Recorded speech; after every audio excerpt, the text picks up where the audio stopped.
Ce journal vous est offert par Orange.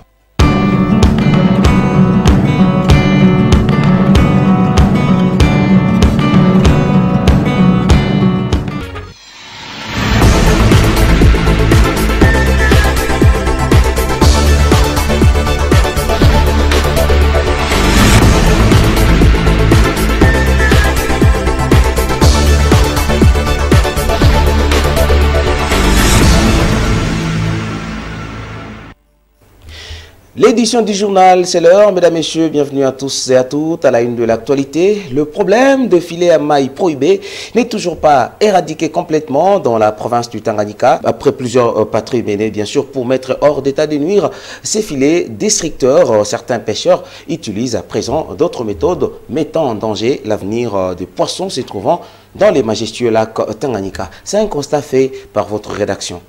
Des filets de pêche à petites mailles restent frappés d'interdiction sur le territoire de la province du Tanganyika. Cette opération effectuée sur le littoral congolais est à mettre à l'actif des patrouilles conjointes des surveillances des activités des pêches sur le lac Tanganyika. Malgré ces démarches qui sont menées du jour au jour, l'on voit ça et là des filets à mailles prohibés et la population consomme pendant cette période les poissons qui sont pêchés moyennant des filets interdits. Certains professionnels de la pêche vont même très loin en utilisant de moustiquaires qui ont été conçus pour but de protéger la population contre la malaria, mais ceux-ci les utilisent pour la pêche des poissons. Conséquence négative, même les alevins sont victimes de cette pratique de pêche qui met aussi en danger l'avenir de la richesse du majestueux lac Tanganyika. Une énorme désolation pour le chef des bureaux de la pêche et ressources halieutiques, Bangou Mwamba. Ce qui est dommage est de voir maintenant les mailles que vous voyez ici.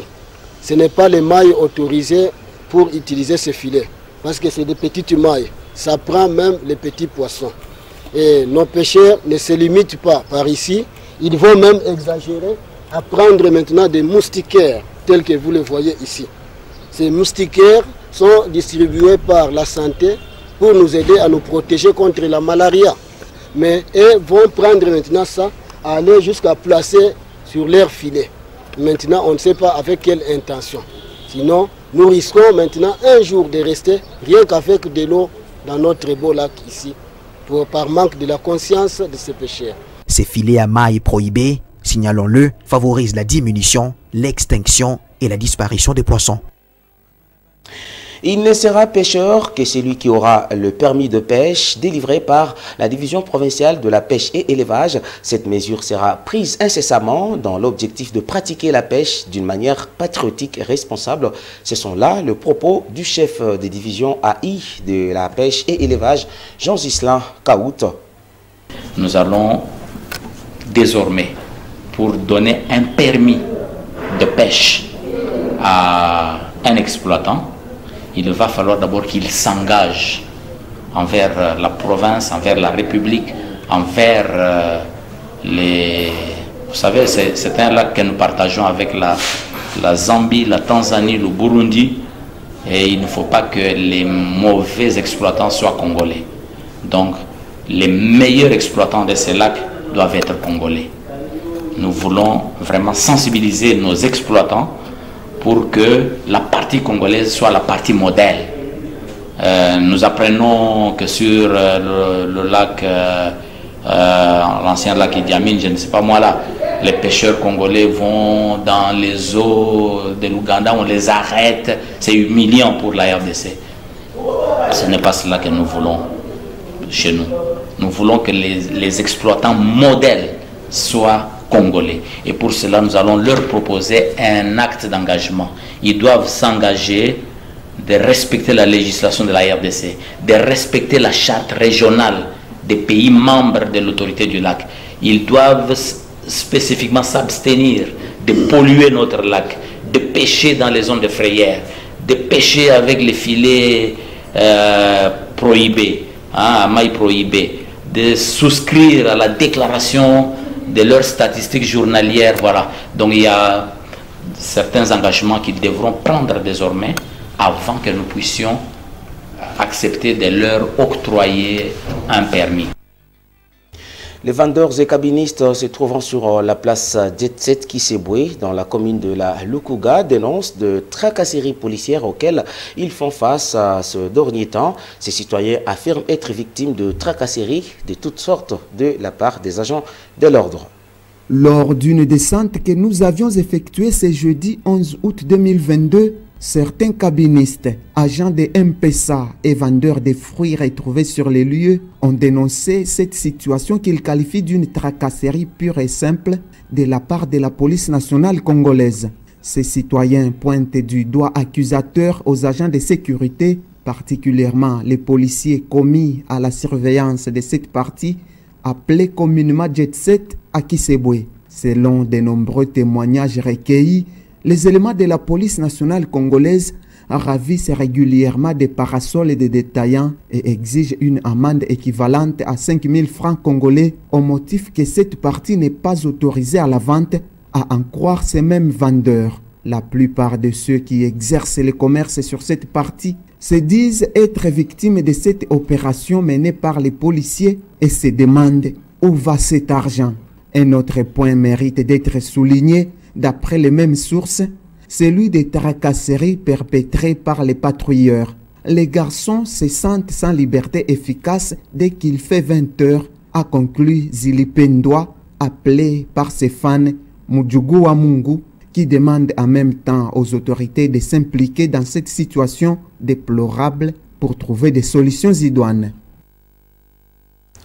Il s'observe une mésentente entre les vendeurs du marché des réfugiés et les conducteurs de camions Marc Fuso. Ces marchands accusent les chauffeurs d'envahir leur lieu de vente par le mauvais stationnement et demandent à la mairie de Kalemi d'élucider cette affaire dans un bref délai. La gestion de marché et de parking dans la ville de Kalemi, chef-lieu de la province du Tanganyika, pose problème. Nous sommes au marché des réfugiés situé le long du boulevard Lumumba. Ce marché est entouré de bon nombre de maisons de boutiques, une station de carburant juste à côté, les transformateurs du courant électrique et les parkings de camions Marc Fuso. Ces vendeurs de différentes denrées alimentaires se voient être envahis en grande partie par les engins roulants. Visiblement, ces marchands, en majorité des femmes, œuvrent au sein de ces marchés, ignorent le danger auquel ils font face.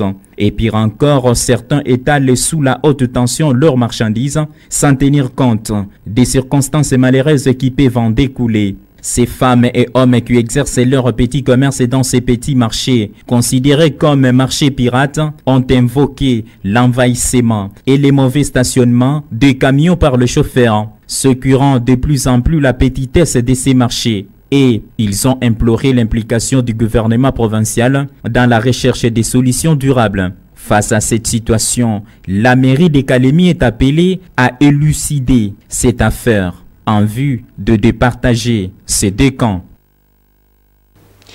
Depuis la barricade de la route qui mène vers l'avenue Kapulo, les usagers de ce tronçon trouvent d'énormes difficultés lors de leur passage, faute d'une barrière placée au milieu de ces chemins. Georges Degustener.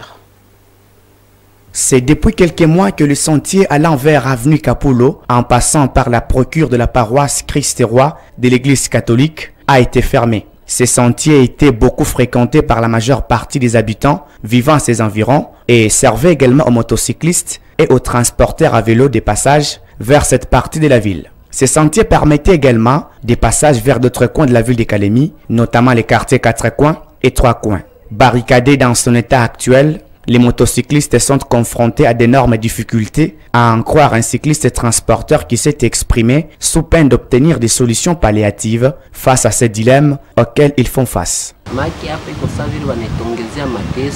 Cette voie de transport nous est énormément importante, surtout nous qui transportons certains biens, qu'ils aient pitié pour tous ceux qui réclament sous une basse voie, a-t-il dit lors d'un constat que nous avons effectué ce jeudi 11 août 2022. Cette voie a été couramment fréquentée par tout le monde et maintenant qu'elle s'est vue fermée, d'énormes questions se posent si elle sera ouverte ou pas, malgré les réclamations de certains passagers. La tournée en Afrique, notamment l'étape de Kinshasa du secrétaire d'État américain, intéresse une fois de plus au plus haut point les journaux parus ce matin à Kinshasa. Voici à présent la revue de presse.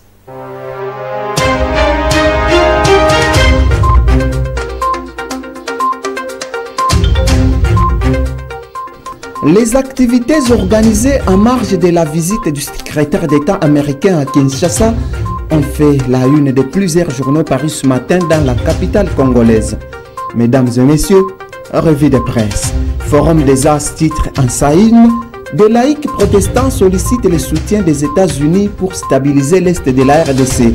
Dans cet article, ce quotidien note que ces chrétiens protestants ont exprimé leur desiderata à travers leur mémorandum adressé à Anthony Blinken au terme d'un sit-in organisé le même mercredi devant l'ambassade des États-Unis à Kinshasa. Dans leur mémorandum adressé au chef de la diplomatie américaine, signale ce tabloïd, le ministère des laïcs protestants, mis la pro en sigle, appelle au soutien des États-Unis aux forces armées de la RDC dans la perspective d'une solution définitive à l'insécurité qui caractérise la partie est de la RDC depuis plusieurs décennies. Plusieurs dizaines de jeunes, rapporte Forum des As, ont pris d'assaut les entrées de l'ambassade des États-Unis dès les premières heures de la matinée, entonnant des chants et brandissaient des affiches portant des inscriptions qui appellent à la fin de l'insécurité dans la partie est de la RDC. Pour ces jeunes protestants, indique ce journal, le gouvernement américain ne peut pas trouver des solutions à nos problèmes à notre place.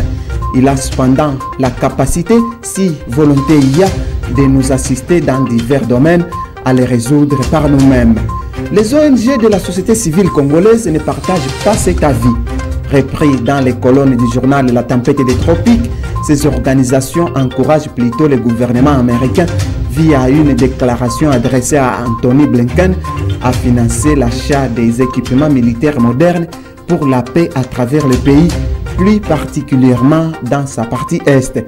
Dans leur déclaration lue devant la presse par les coordonnateurs de l'ONG Touche pas à mon cobalt, Franck Fwamba souligne ce quotidien. Ces organisations demandent également au gouvernement américain de sanctionner les responsables rwandais, autorités civiles et militaires, pour violation des frontières congolaises, tueries, viols, vols et pillages des ressources naturelles. Ce qui pousse le journal L'Avenir à titrer en sa manchette « Tournée d'Anthony Blinken en Afrique, Rwanda, fin de l'aventure ». Ce tabloïd fait savoir que des passages en RDC, le secrétaire d'État américain Anthony Blinken a été plus clair pour condamner tout soutien accordé non seulement au M23, mais aussi à d'autres mouvements rebelles. L'Avenir a repris dans ses colonnes cette déclaration de Blinken qui a dit « Les États-Unis d'Amérique sont préoccupés par ces rapports des experts de l'ONU accusant le Rwanda de soutenir les rebelles du M23. Dans un moment comme celui-ci, où les pays américains subissent l'influence des Russes, poursuit ce quotidien, il était important pour les États-Unis d'Amérique de se rassurer que la RDC n'aille pas basculer dans l'autre bloc. Et ce, même si une bonne partie de son opinion nationale commençait à demander aux autorités congolaises de se tourner vers la Russie pour mettre fin, une fois pour toutes, à cette agression qui n'a que trop duré, rappelle ce tabloïd. Mesdames et messieurs, c'est tout pour la revue de presse. Plus d'informations sur la page YouTube RTGT Calémie. Mesdames et messieurs, ce journal est terminé. Merci à vous de l'avoir suivi.